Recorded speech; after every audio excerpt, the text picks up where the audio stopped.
Hey everybody, how's it going? Welcome back to the channel, and today we're going to be having our Week 3 Power Rankings for the Elite Battle League Season 2. And as always, we are not alone. We are accompanied by MattyIce, who is over there. Say hi, sir. Hi, sir. Like always.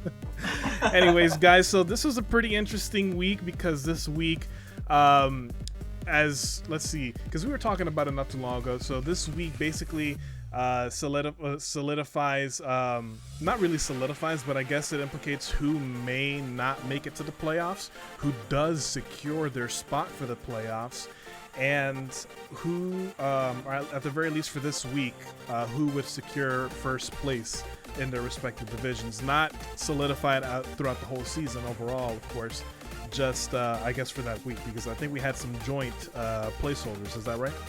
Yeah. The Yeah, Miami Dragon Knights and the Sylveons were #1, and the Kinglers and the Center were #1 last week. Right. Well, the Redwood Meowths and the Miami Dragon Knights, and we're going to touch base on that right now, actually. So, unfortunate news for our friend Forsaken Ace, who is the head coach of the Redwood Meowths, due to a personal incident in regards to his game and whatnot. He had to drop out of the tournament. Luckily, we did have Tara to jump in, who is coaching the San Diego Sylveons. And of course, if you guys weren't aware, Tara will be taking over Forsaken Ace's record, who at the time when she joined in was a 2-0 with the +5. And obviously, whatever happens from there is going to be all on Tara. All right? She's also got to use his team that he drafted. Exactly. So she also has to use the team that Ace drafted himself. And of course, all of that will change. She's going to have her own stuff moving forward come Season 3. But we're going to go ahead and jump right into it. So like I said, it's a pretty interesting week, pretty fun, you know, a lot of fun matches and everything. Definitely a couple of things to talk about here. So of course, before we jump right into it, do you have anything else you want to add? Make sure you also have all the coaches. Their description will be in the link below. Also, just a heads up, the San Diego Sylveons do not have a different link than the Atlanta Braviaries. It'll be the same link because that is the family's channel, mine and the wife's channel together with our kids. So the Sylveons and the Braviary will have the same link. Also, Ace's link will still be there because it's not his fault. He's not able to be here, and he's still considered a coach in our minds. And well, at least for this season, because, and I did get an update, he is actually remedying his situation. So hopefully by next week or within the next 2 weeks or so, if everything goes right with what he has planned, he will be back at the very least for Season 3. So it's definitely not an end for the Redwood Meowths. So to all the fans of the Redwood Meowths, he will be back with a vengeance. Just stay tuned for that. And with that being said, of course, like Matt mentioned, definitely subscribe to all the coaches. Their links are going to be in the description below. Drop the video a like. Lets us know if you like this or not. And if you don't like it, let us know, and we'll fix it. All right, so moving on to the number 10 spot, we have Gamer Views, who is the head coach of the Detroit Lux Rays. And sir, if you can please help me out with the rankings, because I don't have them in front of me. He is in 5th place in the Dynamax division with a 0-3 record and a -11 kill-death ratio. Ouch. I'm sorry. I'm sorry. I'm sorry.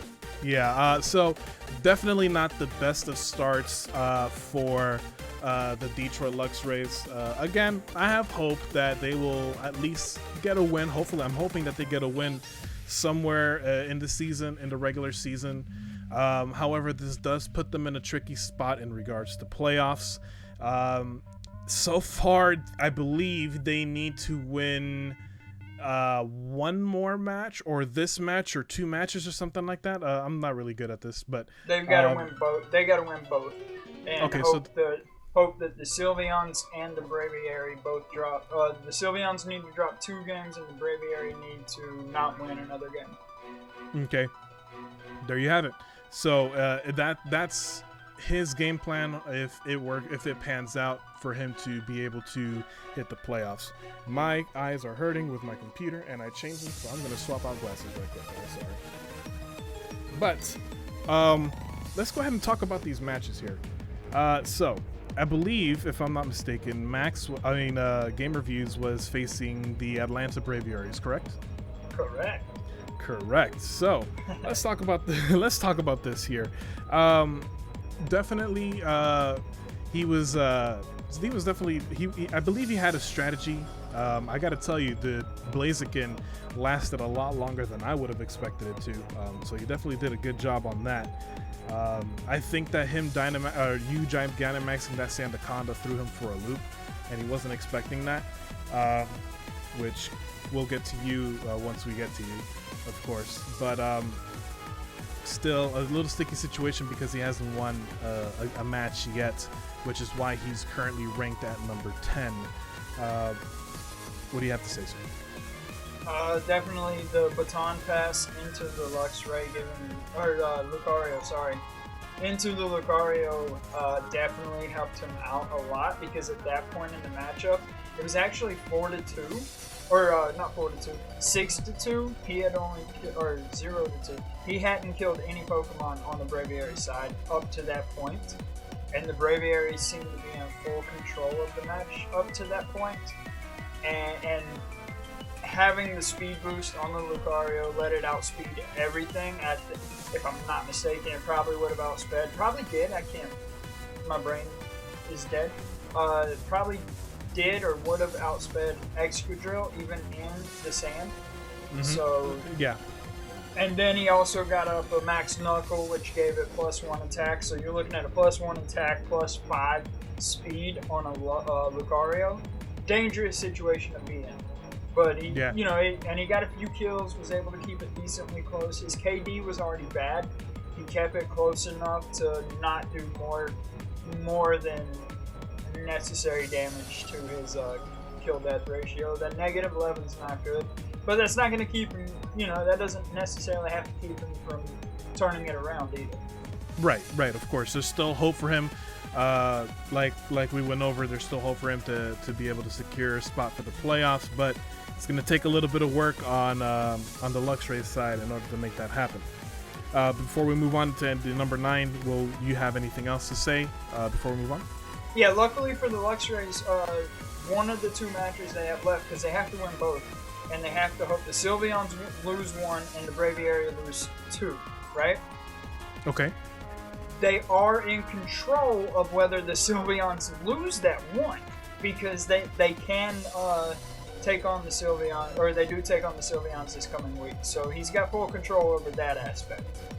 And that's going to be an interesting matchup simply because Tara has shown quite a bit of knowledge for someone who doesn't have that much experience in competitive battling. But of course, we'll get more onto her later when we get to her. But if there's nothing else for the number 10 spot, we're going to go ahead and move on to number 9, Jechnician, who is coaching the New Brunswick Ninetales. And this is also an interesting matchup as well, because if I'm not mistaken, if I remember correctly, his opponent was Lonely Hermit. I think this is probably the first time in EBL history. Yeah, it is the first time in EBL history. I'm not going to sugarcoat it or anything, where neither team got a single kill. And of course, the match didn't end up in Jack's favor, because he ended up losing the match. 1, it went to timer, and 2, he ended up losing the match because his opponent had more Pokemon with more HP. So there's that. It's like I said, it's an interesting matchup in the fact that it was the first 0-0. Is it 0-0? But yeah, 0-0, because they didn't get no kills. So yeah, it's a fairly interesting match there. That does put him at number 9 for overall because of his KD. Anything else that you want to mention in regards to number 9, sir? Yeah, his record's sitting at 0-3 with a -3. Luckily, it doesn't hurt his kill death ratio. That he kind of keeps that equal to what it was last week. No kills, no deaths, so that helps you out in that sense, I guess. It keeps the kill death ratio from being bad. It was, to me, it was kind of like, and I hate comparing Pokemon to war, but I'm going to do it here.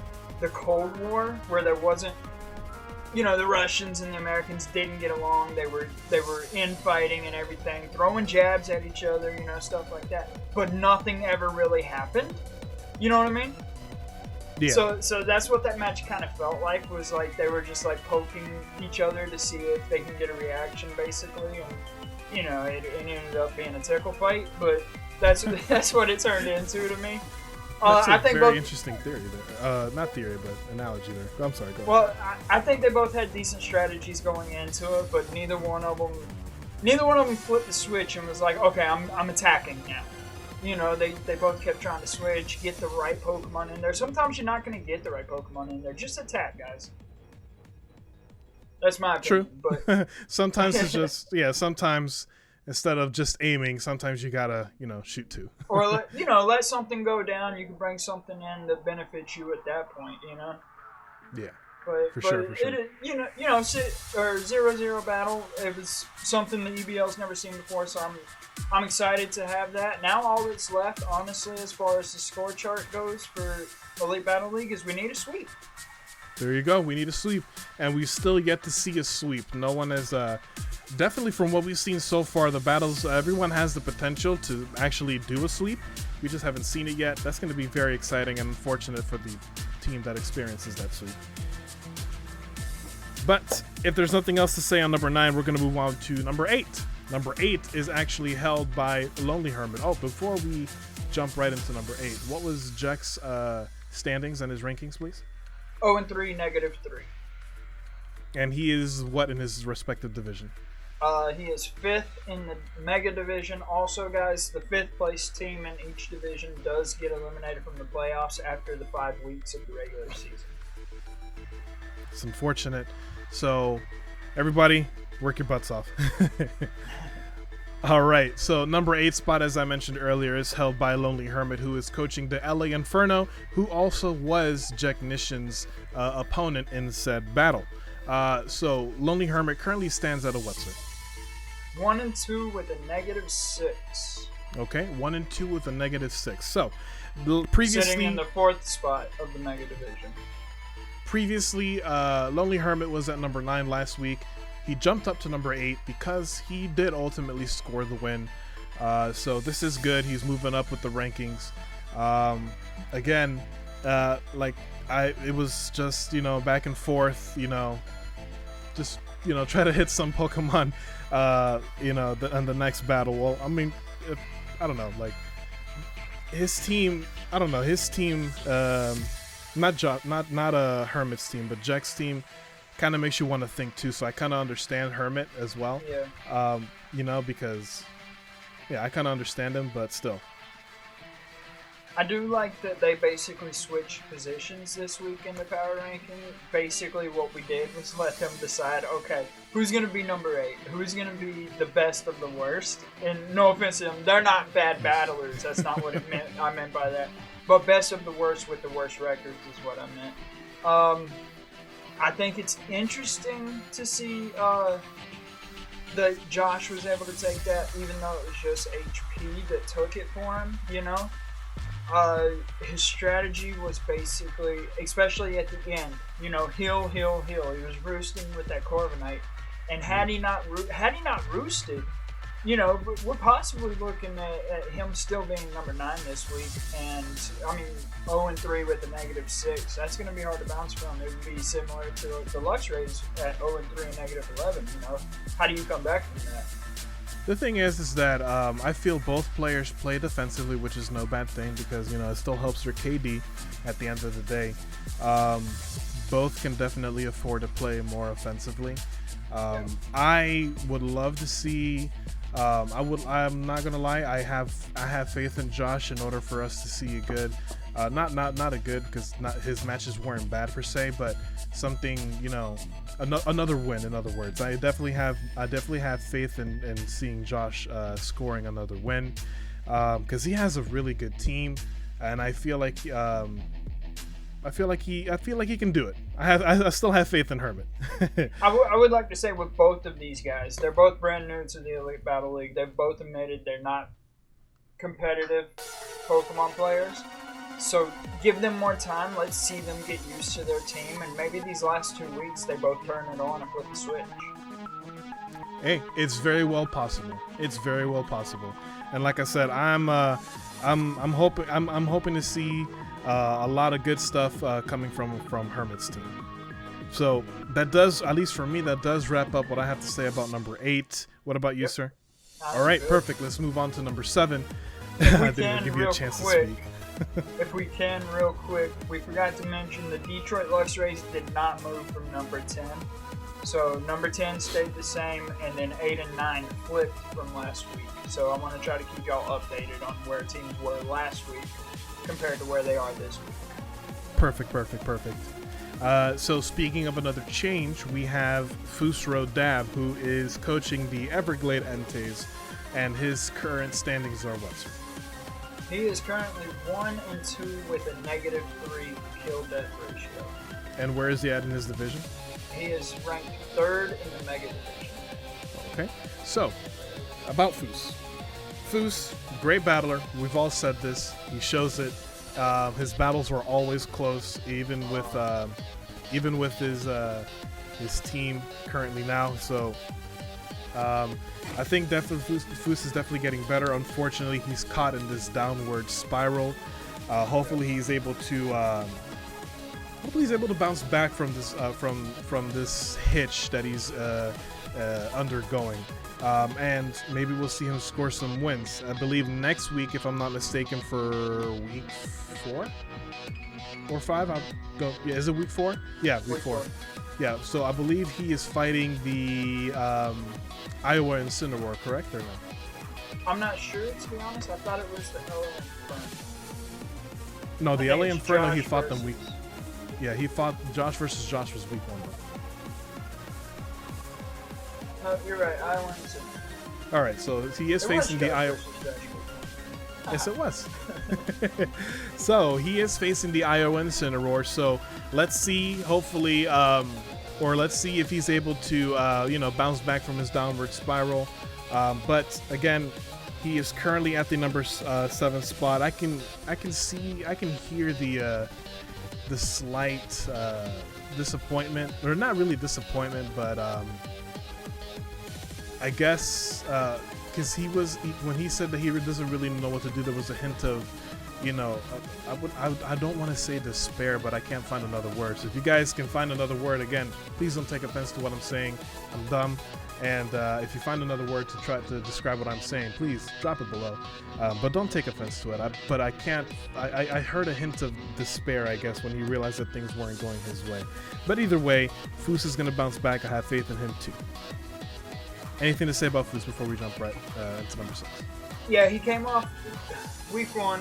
We're still looking at the whole body of work and what you did in the week. You got to look at all of it together. What you did that week and what you did in your whole body of work. Fus's first week started off so strong. He was 1-0. He was positive on the KD. He's up there with the Kentucky Kinglers, looking like he's gonna roll off and be one of the top competitors. And then he's dropped his last 2 matches. He's actually dropped in our power rankings. If I'm not mistaken, he went from 2 to 5 to now he's, what are 7. we at? 7. Mm-hmm. So he continues his downward spiral. The KD's starting to get worse, which kill death ratio we discovered after looking at the ranking or the standings this week aren't going to be as important this season, but that's going to be corrected next season. But the KD definitely, to me, still means a lot personally. It's not going to mean much for the standings, but it can make your team look better. A +7 versus a -11. It still tells you where you kind of stand on how your team's doing. For sure. Especially coming out of a week where we had multiple joint for placeholders and whatnot. Alright, so if that's it for number 7, we're going to go ahead and jump on to the number 6 spot, Tara, who is the head coach of the San Diego Sylveons, formerly the Redwood Meowths, who we already described the situation earlier on in the video. They went from number 2 last week to a number 6. So they dropped quite a bit. Their opponents were the Miami Dragon Knights, and they were coached by Guanaco Gaming. See, about Tara showed, looking at the video, looking at her perspectives and everything, Tara showed, for someone who says that she doesn't know too much about, Pokemon and whatnot, she doesn't even like Pokemon, let's be real. Right. She doesn't, alright, even more. She doesn't like Pokemon, but she showed a basic understanding of it, and she made it work. She made it work. She, at one point, she had Miami, I wouldn't say backed into a corner, but she did gain the upper hand in the battle a little bit. Of course, Miami flipped it, and they managed to score that W, but still. But the fact that she was able to gain so much ground to begin with for a beginner, I gotta say, watching the match, very, very, very impressed with the showing that she put on. I think she underestimates herself a little bit too much. She should give herself more credit. That's all I have to say on Tara and San Diego Sylveons. What else do you have to say, sir? The San Diego Sylveons have the most beautiful coach in the Elite Battle League, number one. Number two, she played the defending champion very, very well.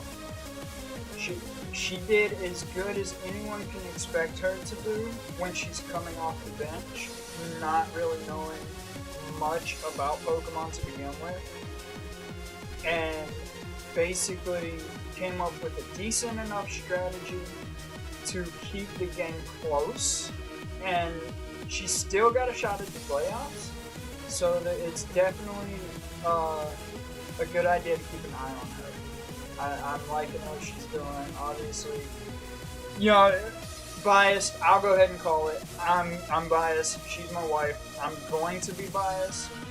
Like it, not like it, I really don't care.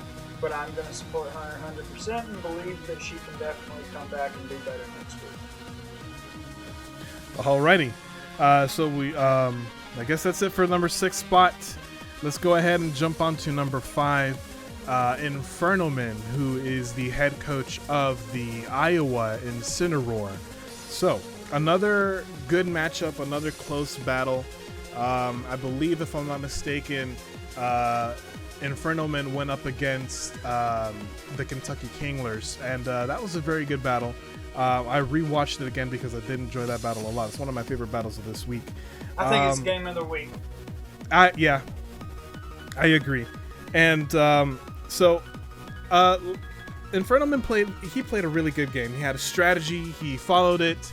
It didn't pan out, unfortunately, but the fact that he had a strategy and he still managed to keep the Kinglers on their toes, not necessarily gaining too much ground over them, and vice versa, because for a little bit there they exchanged they exchanged a couple of blows before the Kentucky ended up getting some leeway over them, but still they were able to hold their own quite nicely.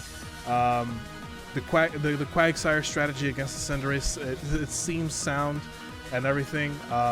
Would have loved to see it pan out, but unfortunately it didn't. We all know how Cinderace, how powerful Cinderace can be from season 1. But still, I feel like Landon did a great job. I can't wait to see what else he brings to the table for this season. And for week 4, I believe he is fighting the Everglade Entei, so that's going to be an interesting matchup right there. Basically, two thinkers, both players who think competitively. They take their time, which is no bad thing, usually. Which they take their time and think things through, and then we'll see who wins from there. I can't wait to see that matchup for sure. Currently, the Iowa Incineroar stand at a 2-1 with a +1 and second in the Mega Division. There you go, second place in the Mega Division. That's no small thing at all. So great job, Landon. I'm proud of you. Can't wait to see you do more, my friend. He did. Because we're at number 5 now, right? Number 5 is the Iowa Incineroar. Okay, he did happen to drop one spot, but once you get into the top 5, it's not about it's not just about what you've done, it's also about what the other guys ahead of you have done. Landon did nothing really wrong in his battle against Derek, just kind of got outclassed by the power that the Kentucky Kinglers have this season, and that's no small jab, or that's no big jab. It's a small thing in the sense that the Kinglers have done that to everyone this season. So, that's why he's only dropped one. He didn't do poorly. It's just he got unlucky. He's got to bite the Kinglers. For sure. I wouldn't say outclassed. I'd say more outplayed, because I still believe that Landon had a great strategy against the Kentucky Kinglers team. Like I said, it would have been awesome to see that play out. Not necessarily whether that resulted in a win for the Iowa Incineroar or for Kentucky, just to see somebody, finally, show that Cinderace who's boss and whatnot. And this is speaking from a former Cinderace owner. But yeah, so that pretty much wraps up our talks with the number 5 spot. Again, can't wait to see great things for you, my friend. Number 4, we have MattyIce himself, who is the head coach of the Atlanta Braviary, and they are secure. They are at the number 4 spot, as I just mentioned. They're currently standing at a 1-2 with a 0 kill death ratio, even for the season. There you go. So that's their standings right there. They fought the Detroit Luxrays in this one. So they jumped up from number 7, right? They were at number 7. 7 to 4. 7 to 4. So this wasn't. I wouldn't say that this was a really close battle. I think. Sorry, gamer. I think that the Atlanta Braviary had a sound strategy. They played it. Yeah, there were some fears here and there with the Blaziken. Again, Gamer did a great job keeping that Blaziken alive as much as he could. And then, baton passing out even when trapped with the Sand Tomb. It's just that the Atlanta Braviary outplayed them with certain things. I gotta tell you, I think that if I were Gamer, I would probably move the ban to move Taunt, because every single match that he's been in so far, it's been Taunt. Yeah, everybody's getting him with that Taunt.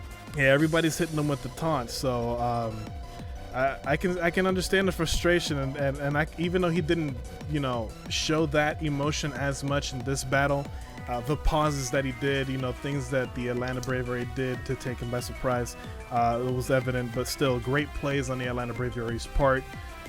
They secured the win, of course. And again, that Gigantamax and that Sandaconda was something that I don't think that they foresaw.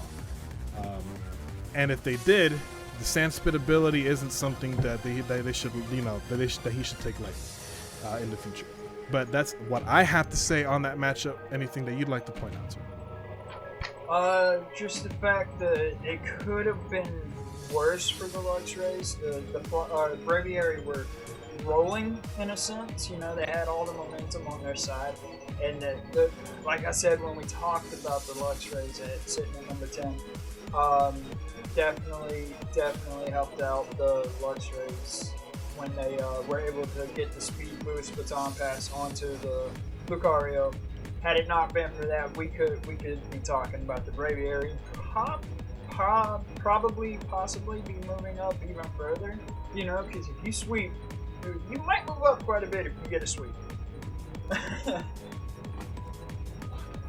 All right. Yeah, so, and again, we haven't seen a 6-0 sweep, or even a sweep in general, period. So definitely, again, sorry for whoever does experience that, but I'm kind of looking forward to see, to see that period in the EBL. But 2 things we forgot to mention: the Sylveons, who were mentioned before the Braviary, are sitting at number 2 in the Dynamax division, and the Braviary is sitting at number 4 in the Dynamax division. All right, so definitely the Braviary are not out of the playoffs yet. They still have to secure a couple of wins in order to do that, but they still have a chance to do so. Oh, and I believe, if we're not mistaken, we'll talk playoffs later. But that's all I have on the number 4 spot. Anything else before we move on? No, that is it about the merch. Buy merch, everybody. I'm just messing. Alrighty. So number 3. So now we're heading into the top 3. So number 3, we have iLoneWolf, who is coaching the Philadelphia Flygons. So first off, one of the biggest underdogs in the league. Starting off, people underestimated him, and he's been able to turn his matches and all of the opinions around. He's been just rolling through teams like nothing. Wolf has done an excellent job, and he displayed a lot of control over his match too. If I am not mistaken, iLoneWolf faced, who did he face? He faced Fus, right? Fus-Ro-Dab. Yeah, he faced Fus. Again, Fus is no easy target or anything, but still, Wolf maintained control of his match. He had a plan. It showed. And in the end, of course, managed to snag the win. And with the way he's been rolling, that's why he's at the number 3 spot. So, Wolf, if you're watching this, great job, my friend. You deserve it. The work that you've been doing, all the training that you've been doing, it's paying off. So, great job, my friend. Great job. Anything you have to say? The Flygons are sitting at 1-2 with a +7 kill-death ratio. That +7 kill-death ratio is actually tied for first in the league for kill-death ratios, so definitely a good job by him. Would also like to, kind of like we did with the Intes earlier, I want to go over week by week what they've done as far as power rankings. He started off at number 8, losing his first match. Bounced it back the next week, was number 6, and now he's sitting in the number 3 spot this week. He is slowly moving up that ladder. If he could drop a couple more wins and continue to handle teams the way he's been handling them, maybe in a couple weeks, come week 5, we're sitting here talking about the Philadelphia Flygons sitting at 4-1 plus whatever, number 1 in the power rankings. You know, they're definitely rolling. They've got all the momentum. I think they're the hottest team in the league right now. No one really knows how to handle them, and he's doing a fantastic job coaching the team that no one really probably expected to do as good as they are doing. Again, however, I do want to point out that Wolf's next couple of matches are not going to be easy, because if I'm not mistaken, week 4 he is facing the Atlanta Braviary. The Atlanta Braviary, despite the record, they are incredible battlers as well. The head coach is just insane with his strategies. I mean, let's take a look at what happened last season. Last season, they were able to take on the Miami Dragonites. They won week 5, and they put up a heck of a fight, despite what everybody else went on to say. I believe that they still put up a heck of a fight during the championship match. And throughout the rest of the season, just that comeback for season 1. And now we're talking the possible comeback for the Atlanta Braviary for season 2 as well. Bit of a late start for them, but still, it's not going to be an easy match come week 4. And then, of course, week 5, the Philadelphia Flygons have to take on the reigning champs themselves, Monaco Gaming, who is coaching the Miami Dragonites. And we'll see. We'll get to the Dragonites in a moment here, but before we jump right into that, do we have anything else that we have to say about the number 3 spot before we jump to number 2? Yeah, just want to say, and this is not to toot mine or your own horns, but honestly, in the whole league, if you're trying to secure a number 1 spot, you and myself, along with probably always more videos, and, you know, us 3 are not one of the 3 that I would want to see, so definitely Wolf's got some work against him. The Flygons have some work to do.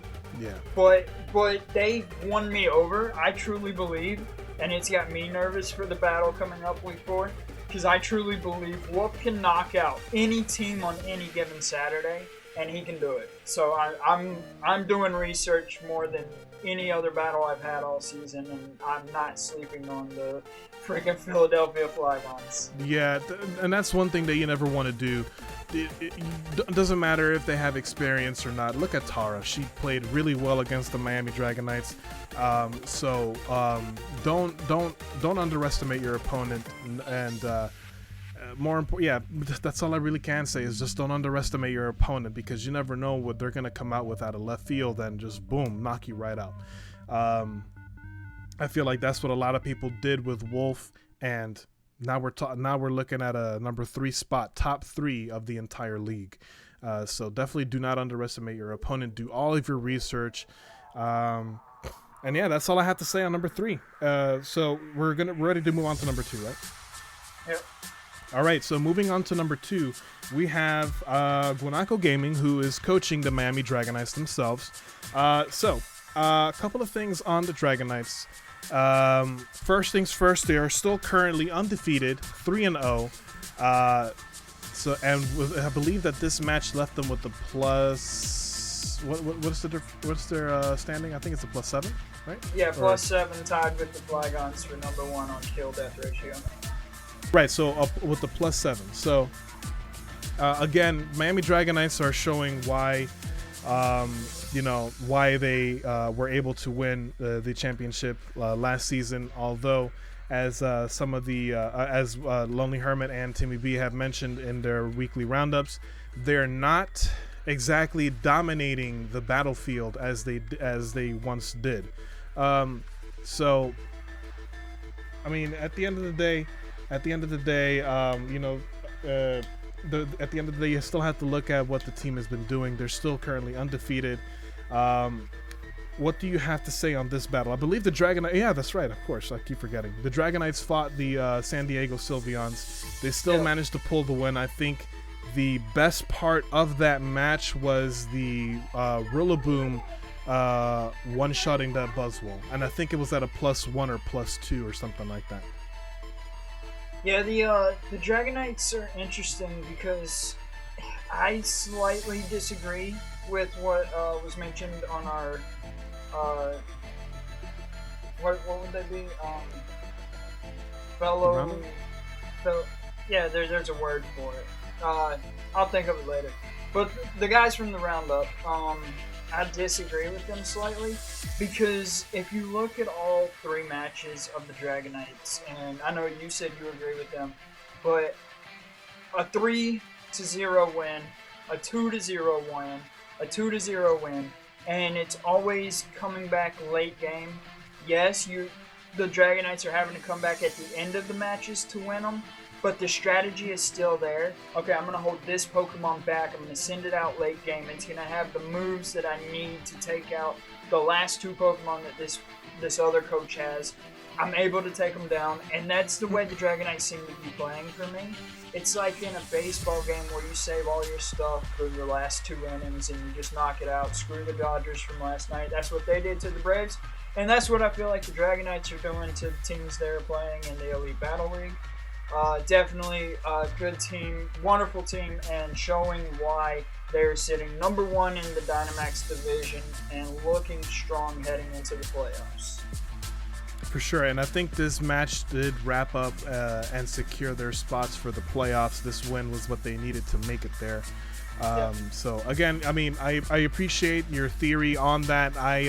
Like you mentioned, I disagree with that. So we do have disagreements on our opinions, guys. It's not just cut and dry. Hey, I agree with this. I disagree on that part. I do believe that the performance of the Miami Dragon Knights are not as dominant as they once used to be. However, I will tell you this. I'm speaking as Guanaco Gaming now. I'm speaking as Guanaco now. If there is one thing that Guanaco does best is adapting, and whether that means studying the opponent and doing this and doing that, it doesn't matter. They're still a force to be reckoned with. I think that any team that would play them in the league would probably still have quite a bit of a battle, because even if the Dragon Knights go down, they're not just going to be like, okay, you know what, let me just roll over. I'll give you the other cheek here. No. They're going to go down swinging if that ever does happen. However, we still have yet to see that happen. However, if we look at the track record for the Dragon Knights for season 1 and well, that's really no end, but if we look at the record for season 1, the Dragon Knights for season 1, I believe, had 2 losses, right? They lost to the Chicago Score Bunnies, and they lost to the Atlanta Braviaries. And unfortunately, they didn't have the pleasure to play the Chicago Score Bunnies again, so we can't really test out that theory.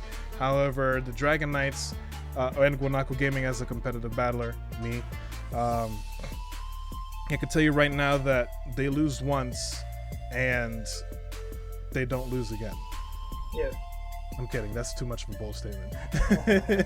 No, but I agree. Either way, well, the important part is, at the end of the day, is knowing thy enemy. But we're all friends. You know what I mean. Sun Tzu, guys. Sun Tzu. Anyway, so that wraps up number 2 spot for the Miami Dragon Knights. We have Before we announce number 1, I would like to mention, we forgot to mention this for the Braviary, which helped their spot at number 4. Okay. They had the MVP for the Dynamax division this week with Sandaconda. Yes. That does play a large reasoning as to the placements for everyone. So MVP for Sandaconda and the Atlanta Braviary. Great job on that. I'm happy that we got to see somebody, a snake, somebody different. And the Miami Dragon Knights moved up 1 spot from last week, so they've been number 1, number 3, and number 2. So staying at the top of the leaderboard throughout the season in the power rankings. Hey, we'll take that. We'll take that because sometimes number 1 number 1, whether it happens or not, it's whatever. At the end of the day, top 3, we're good. Even top 5, we're okay. I'm kidding. But anyway, so that does wrap up number 2. We have number 1. We have Derek Always More Videos, who is the head coach of the Kentucky Kinglers. Now, listen. The Kentucky Kinglers are just insane. Their team is just insane. And that Cinderace is insane. It's just go ahead and announce it real quick right off the bat, guys. Cinderace got the MVP this week for the Mega Division. Very dominant. Oh, really? I'm really surprised that he got the MVP. and course, also, yeah, go ahead. I'm sorry. Go ahead. Also, the Kinglers secure number 1 again, which means they did not move. They're number 1 back-to-back weeks in the power rankings. No reason to drop them. They got MVP back-to-back weeks. They got a pretty handily win back-to-back weeks. So very good team right now. The Kinglers seem to be the team to beat. So we'll have to see if that trend continues. Yeah, for sure. Either way, Cinderace just him sending the Cinderace to mop up. The moment he Gigantamaxed that Cinderace, I was like, okay, I mean, there's no point in praying for the Iowa Incineroar because this match is done. And I think that Infernomen knew that as well. I can't get over the fact that I think Herman mentioned it before. We allowed such a powerhouse team to go to Derek again. So we're gonna have to do something about that next season. Yeah, we got to tell Derek who he's allowed and not allowed to draft. Yeah, you got to take it cool, bro. Like take it. You can have Caterpie. Right?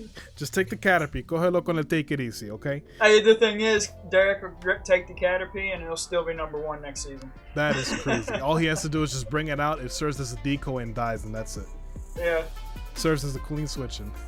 But the Kinglers did a fantastic job this week, as usual. Derek underestimates himself more than anyone else does. We all believe in him as a competitor. Everyone thinks he's probably one of the best competitors. Like, honestly, in my mind, I've got a power ranking of my own of the best competitors to the least best. We're not going to go there in this video, but I will say Derek's at the top of that list. Like, if I have to fight him, I consider him one of the more dangerous threats.